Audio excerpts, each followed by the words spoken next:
If you've never worn a berry lip, I'm going to show you one that is pretty universal. It'll look great on you if you are super dark skin tone, if you are really pale with blonde hair, red hair, brown hair.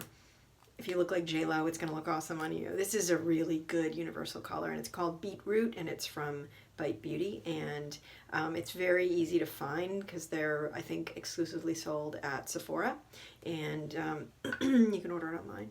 So my favorite way to use a color that's this densely pigmented is by pressing it from my finger to my lip. Otherwise, I've actually sent people, you know, into a photo shoot or down the red carpet looking like they're wearing a pair of those Halloween wax lips, because it's just kind of sticks off of your face instead of looking like it's seamless part of your face. So load up your finger and then do the whole press in motion.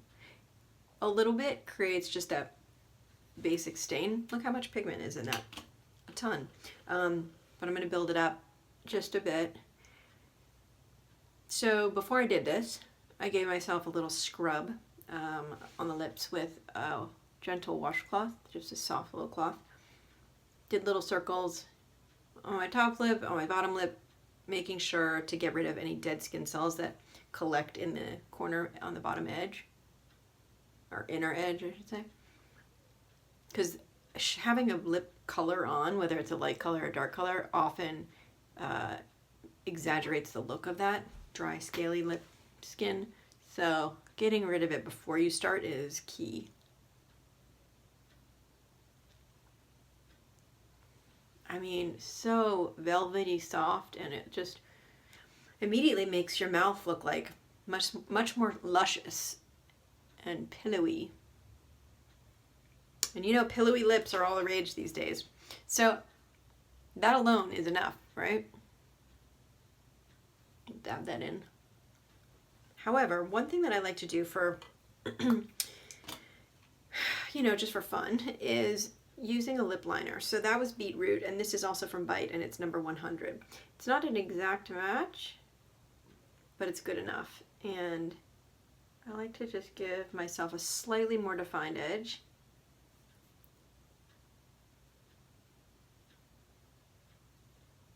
Slightly. It'll also help to keep your lipstick from bleeding, because it's a more waxy consistency, a harder wax consistency.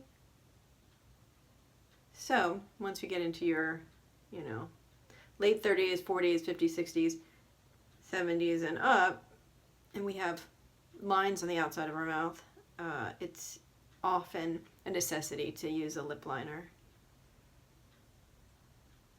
There are also clear lip liner waxes that you can buy.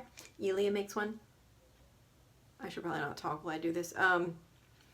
That you trace the outside of your lip with, and it helps to keep your lipstick in place, not to bleed into the fine lines. You can see how much pigment this has. I just wiped my finger on a towel a lot, and it is still there. So I know this is not going anywhere.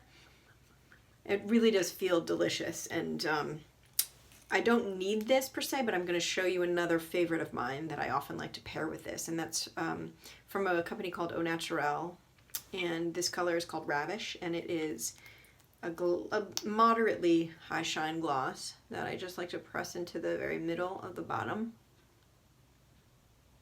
Doesn't change the color much. It adds a little bit extra shimmeriness to it, but barely, and just in the middle, and a little in the top lip in the middle.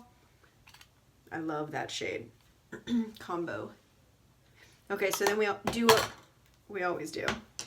Make sure we don't get it on teeth. So anything that's on your finger might have gotten on your teeth.